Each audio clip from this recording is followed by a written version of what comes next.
is the mysterious traveler, inviting you to join me on another journey into the realm of the strange and the terrifying. I hope you will enjoy the trip, that it will thrill you a little and chill you a little. So settle back, get a good grip on your nerves, and be comfortable. If you can. Where are we going? Well, we're going to join Walter Cabot as he takes a little excursion into crime. I call the story Murder Goes Free.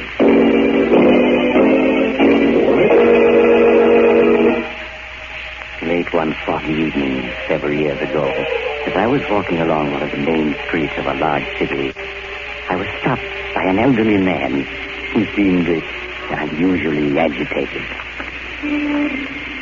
Pardon me, sir. May I speak with you for a moment? Of course. Here, perhaps this will help. Oh, please. It isn't money I want. I just want someone to listen to me. No one is interested in seeing justice done. No one. Well, I should be glad to hear what you have to say. You will listen to my story? Yes. I want to confess something that's on my conscience. I've confessed 100 times, 1,000 times. Yet no one will believe me. You must help me make them believe. It all began that day in my office when Martin, my son, came in to see me. Hello, Dad. How are you? Oh, Martin. I'm glad you're here. I want to talk to you. Oh? Sounds as if I've done something you don't approve of, Dad. Did you read the gossip column in this morning's Daily Ledger? Oh, that. Why haven't you told me about this woman, Diana Winters? Well, I'm sorry, Dad. I just didn't think it was important. You've always told me about your other friends. Are you ashamed of Diana Winters? No, of course not. Why should I be? Martin, you know as well as I do that her reputation is, well, spectacular, to put it kindly. Those stories about her all lies. I'm not taken in by gossip, Martin. I happen to know that this Winters woman is just plain no good. Dad, I won't have you talking about her like that. Martin, you don't love this woman, do you? Yes, I do. Martin, you must give her up. Dad, I'm old enough to make my own decision. Can't you see what she's doing to you? She's just a predatory gold-digging... Dad, stop talking about her like that. All right, son. If that's the way you feel about it, you'd better go. All right. Goodbye, Dad. Oh, Martin. My son. Oh, perhaps that's... Come in. Oh, it's you, Norman. Hello, Walter. What's the matter with Martin? Just past him in the reception room. He appeared to be quite upset. We've had a quarrel. Oh? It's the first one we've ever had. Was it about that bit of gossip in this morning's Daily Ledger? Yes. Imagine Martin's name linked with that of a... Martin will be all right. He'll get over it. No, he won't. I can't stand by and watch him ruin his life. I've got to do something. I wouldn't if I were you, Walter. You've got to let Martin make his own decisions. He's no child. Oh, you're a fool, Norman. You're expecting to watch the only person who means anything to me get hurt? No, I suppose you won't. What are you going to do? I'm going to have a talk with that woman, Diana Winters.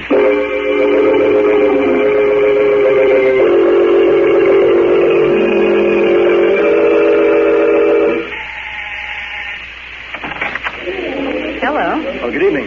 Are you Miss Winters? Yes. Won't you come in? Thank you. My name is Walter Cabot. Oh, Walter Cabot. I see. And I have a word in private with you. Really, I have guessed, It Mr. Cabot. will only take a few minutes. Oh, all right. Come this way. Thank you. No, bother us, we're here. I hardly know how to begin, Miss Winters. And let's be frank, Mr. Cabot, and save ourselves time. You've come here to ask me to give up your son, haven't you? Yes. Well, then you may as well know that you're wasting your time. I love Martin, and I won't give him up. I know better. Since we're being so frank, I'll get to the point. How much do you want to let Martin go? Are you insinuating that I Oh, now, just want... come, Miss Winters. There's no need to put on an act for me. How much? Really, Mr. Cabot, you know, you're far more interesting than your son. Shall we say, 100,000? 100,000? Yes, 100,000. If you love your son, surely he's worth it. I haven't anything like that amount of money. Oh, I'm sorry. Do you believe for a moment that Martin has any money? Oh, no. But he will inherit $250,000 from his mother's estate in a few months. Oh, so you know about that? Hmm. Yes, of course. What other reason would you have for leading Martin on? None that I can think of. What if I were to tell Martin of our conversation? He wouldn't believe you. You can't do this to him. I'm afraid I must be getting back to my guest, Mr. Cabot. Now, wait, please. Please listen to me. Martin is everything I have. If I had the money, I'd gladly give it to you. But I haven't it. Oh, sorry. Women like you don't deserve to live. Will you please leave favored one. If you don't give Martin up, I'll kill you. Oh, get out, do you hear? I'll have my friend throw you out. I'm warning you. Stay away from Martin, or I'll kill you.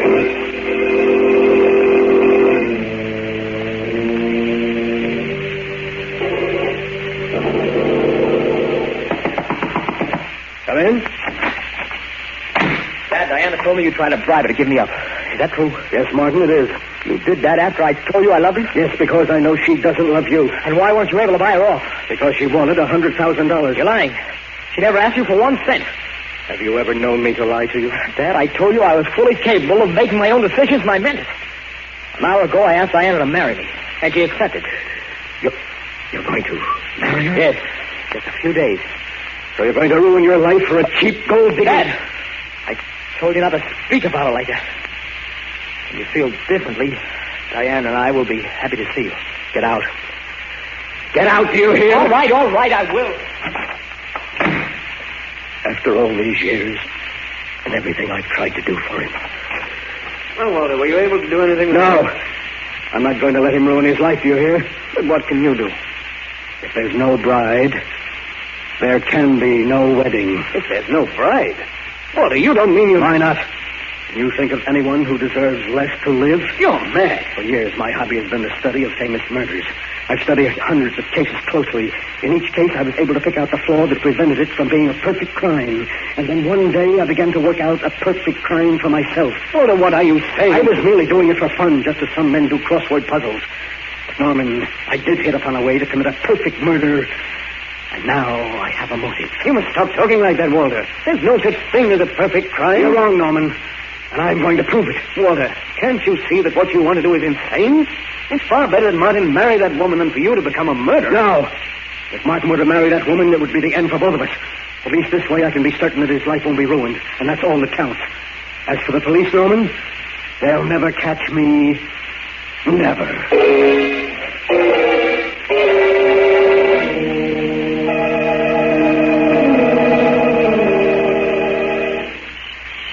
Pardon me, sir. Can you tell me the name of this horrible place? There ain't nothing horrible about Valley Springs, stranger. 1,242 people think it's mighty fine village. I've never seen an uglier place. What do people live here for? Been drinking, haven't you? Well, I'm warning you, mister. You'd better stop insulting this village, or I'll run you in.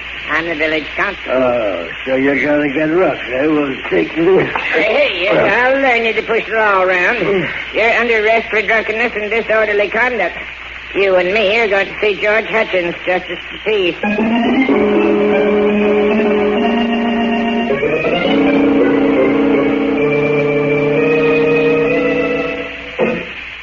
And after insulting our village half a dozen times, Your Honor, he attempted to attack me. And that's when I arrested him. Did right, Pete. What you got to say to the charges, mister? What's your name? I'm not going to tell it. He sure has a jug full, Your Honor. Charge is drunkenness, disorderly conduct. I'll be pleased, stranger. Gilly, Your Honor, Gilly. Well, stranger, seeing you admit your guilt, I'll only fine you $20. Well, if I don't want to pay? Well, I'm afraid in that case you just spend the night in cash. I won't be intimidated. I'm not going to pay my fine, and you can't make me. Oh, dear. Pete, looks like you'll have to lock him up tonight. Take him away.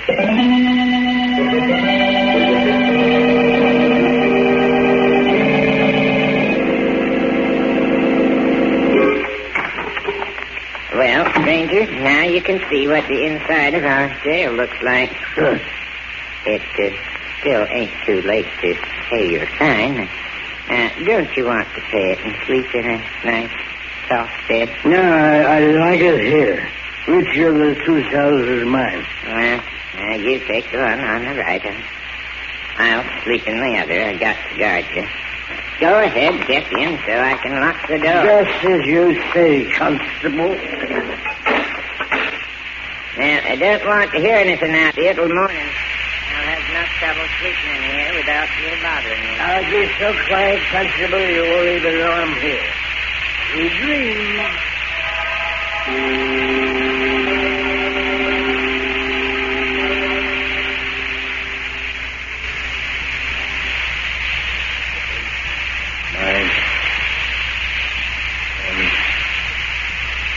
11, 12. Sound asleep. So far, everything is working out perfectly. Now, where did I hide that skeleton key? Oh, yes, here it is. Mustn't wake up the constable or it'll spoil everything. Easy now, easy. There, it's unlocked. I knew this old place would be perfect for my plan. Now, if only the door doesn't creak as I open it. Softly, softly. Oh, he's waking up. Oh, he's going back to sleep. There, I'm out. Now to get to the car and drive to the city for the most important part of the plan.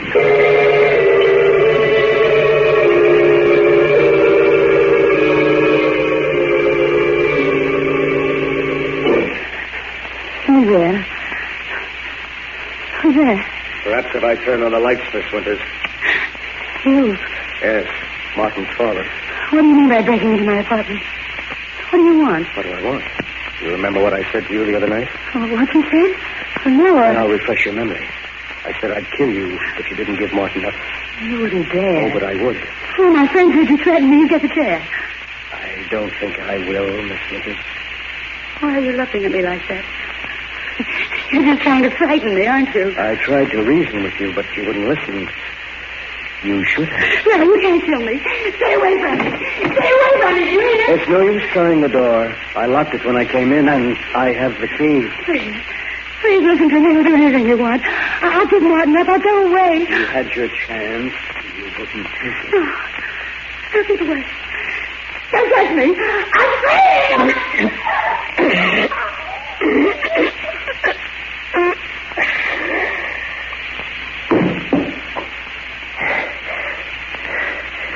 There. I'll just turn her wristwatch back to 12 and stop it. The exact time I was being arrested in Valley Spring, and my son is free. Free!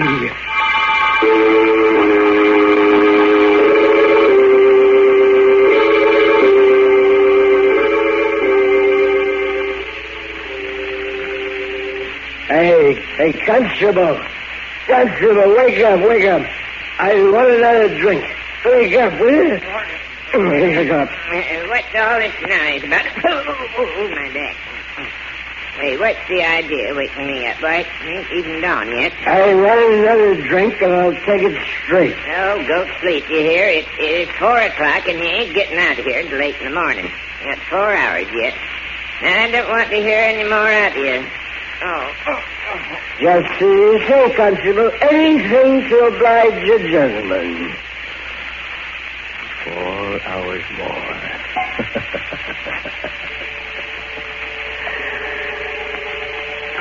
Good. Now I've established the fact that the constable spoke to me at 4 o'clock in the morning in my cell, and that I was very drunk.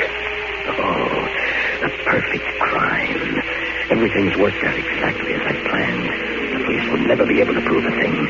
In a few months, the murder will just be a thing of the past. And Martin and I will once more be as close as ever.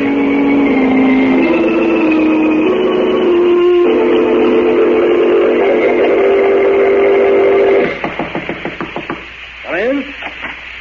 Oh, hello, Kelly. Well, how's the DA's office this morning? Well, so I finally caught up with you. My partner told me a few minutes ago that you've been looking for me. Looking What's on for your you? list? That's putting it mildly. There's been a 5-state alarm out for you for the past 24 hours. What? Where have you been the last few days? I've been vacationing at a small resort 100 miles upstate.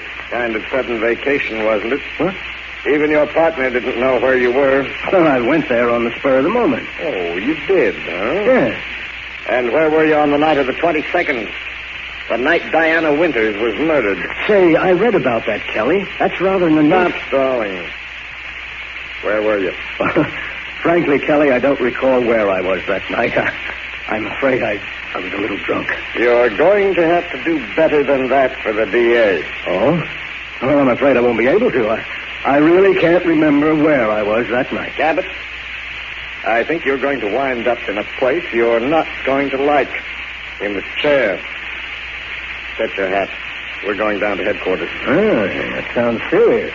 Well, look, do you mind if I speak to my partner and explain matters to him? That won't be necessary. You'll be able to read all about it in the papers. And believe me, it isn't going to make pleasant reading.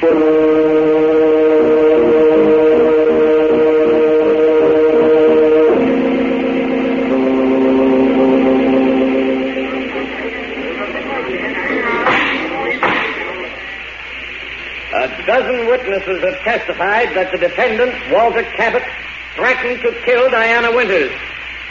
And how has the defense replied to the charges of the state? It hasn't. Can we accept the flimsy story of the defendant? That he was drunk the night of the murder and hasn't any recollection of his actions? Perhaps Walter Cabot doesn't know where he was that night, but I do. He was in the apartment of Diana Winters, where he cold-bloodedly strangled her as he vowed to do before a dozen witnesses. There is only one verdict you can render. Guilty of murder in the first degree. The state rests, Your Honor. Since you've insisted on defending yourself, are you ready for the defense's summation, Mr. Cabot?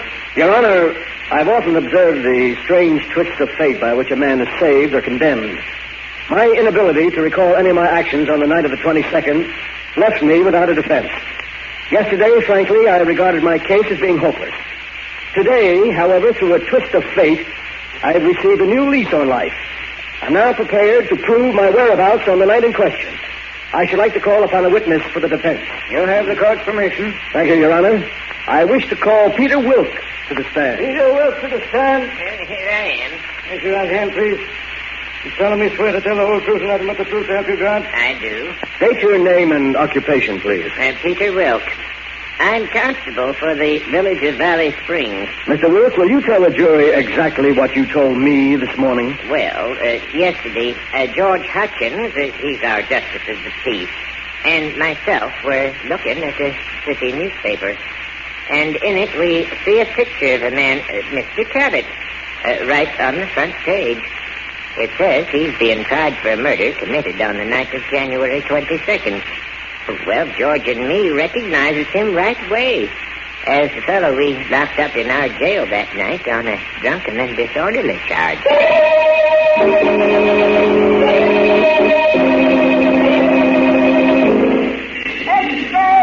Extra reading in papers.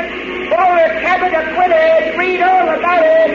Read all about it.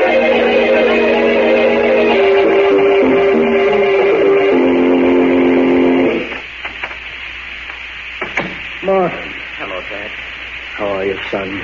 Oh, it's good to see you again after all these months. Oh, Dad, can you ever forgive me for having run away when you needed me? Forgive you? There's nothing to forgive, son. Dad, I know now how right you were about Diana. Oh, you don't know how happy it makes me to hear you say that, son.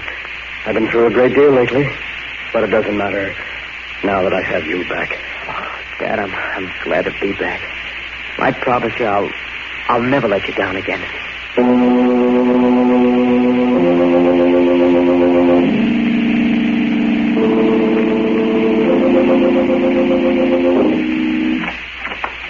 hello, Kelly. Come in, have a seat. Been quite some time since I've seen you. Yes. Last time you were here, you put the cuffs on me for the Winters murder. Well, mistakes will happen. Anything on your mind, Kelly? No, nothing special. Just friendly call. Oh. Well, thanks for dropping in, Kelly. Oh, by the way, have you seen the latest edition? I know. Anything of interest happen? Yeah, you might find it interesting.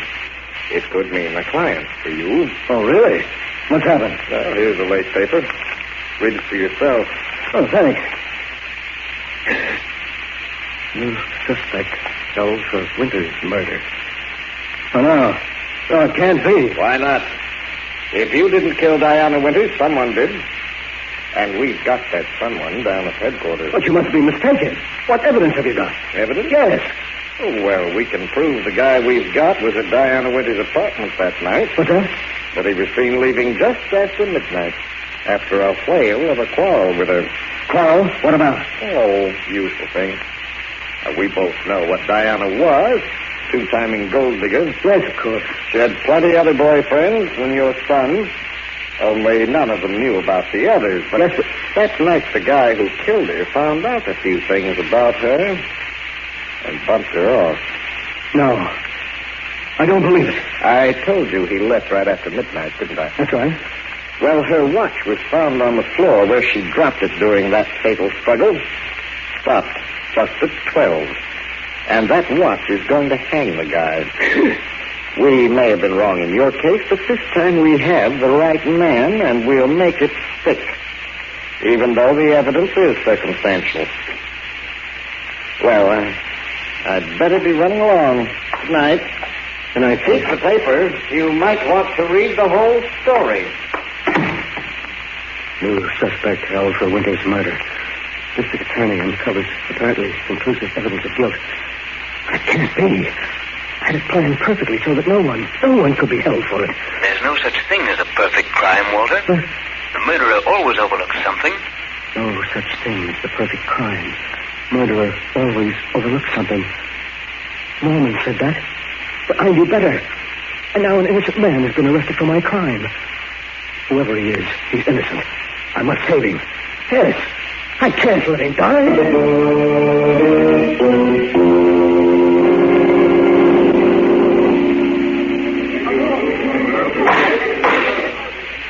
Gentlemen of the jury, you have reached a verdict. You have found the defendant guilty of murder in the first degree. Silence in the courtroom. No, it can't be. You're wrong. Silence in the courtroom. I'll have it cleared. Mr. Cabot, you'll kindly refrain from such outbursts. But, Your Honor, I protest. The evidence submitted by the state was purely circumstantial. There was no real... May I remind Mr. Cabot that this case may be appealed.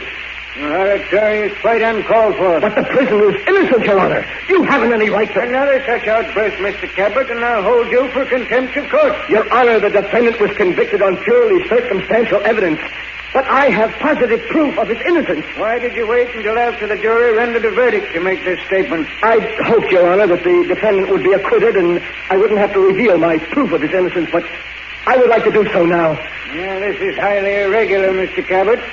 But since the jury has already rendered its verdict and cannot be influenced, you may proceed. Thank you, Your Honor. I know for a certainty that the defendant is not guilty of the murder of Diana Winters, for it was I who committed the crime. In the courtroom. Mr. Cabot, you say you confessed the murder of Diana Winters? Yes, Your Honor. I and I alone am responsible for her death. You must believe me. Mr. Cabot, only 3 months ago you were acquitted of the murder of Diana Winters. You well know that a man may be tried only once for a crime. This confession now can do you no harm. The court sees your confession as being motivated only by your desire to see the defendant go free. No, Your Honor, that isn't true. I did murder Diana Winters. Then I broke her watch, and I set it back to 12 o'clock. You must believe me, you must. Bailiff, have Mr. Cabot escorted from this courtroom. Prisoner will remain in his cell. No, wait, Your Honor. Listen to me. He isn't guilty. I am. I'm the one.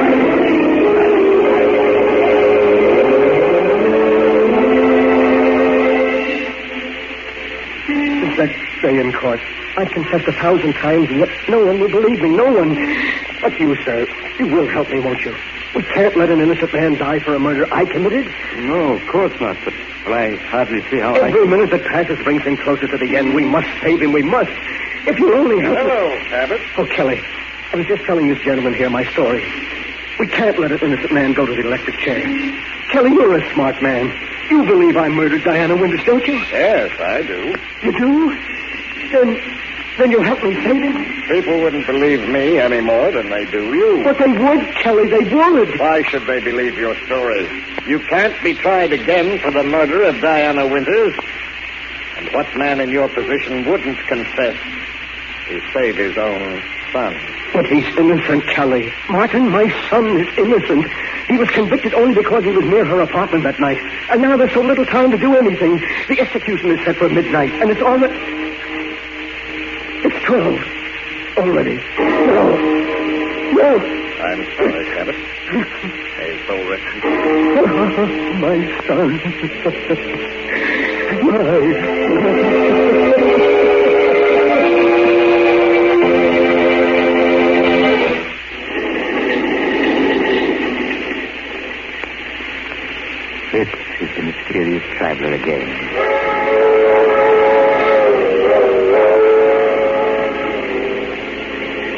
enjoy our little trip.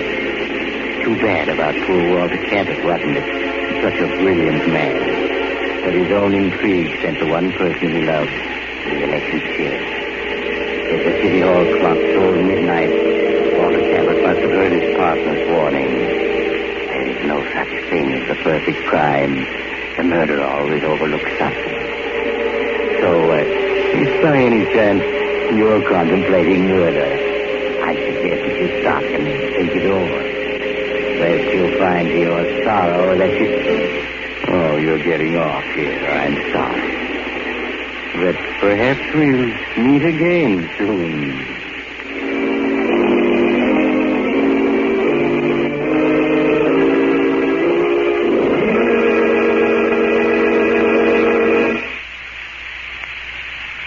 You have just heard Chapter 67, the final chapter of this series of The Mysterious Traveler, Tales of the Strange and Terrifying. In tonight's story, Murder Goes Free, Ed Latimer played Walter Cabot, Tony Barrett played Martin, and Irene Winston played Diana. The Mysterious Traveler is written by Bob Arthur and David Cogan, and original music is played by Henry Silverne. The entire production is under the direction of Jock McGregor.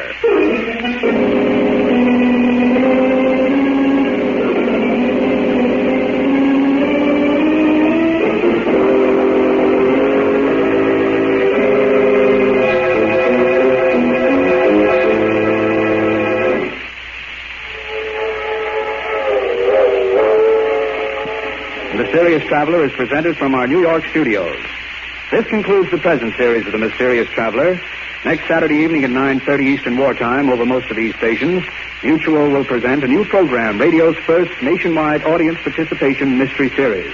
It's called Calling All Detectives. We invite you to be with us for Calling All Detectives next Saturday night at 9:30 Eastern Wartime. This is the Mutual Broadcasting System.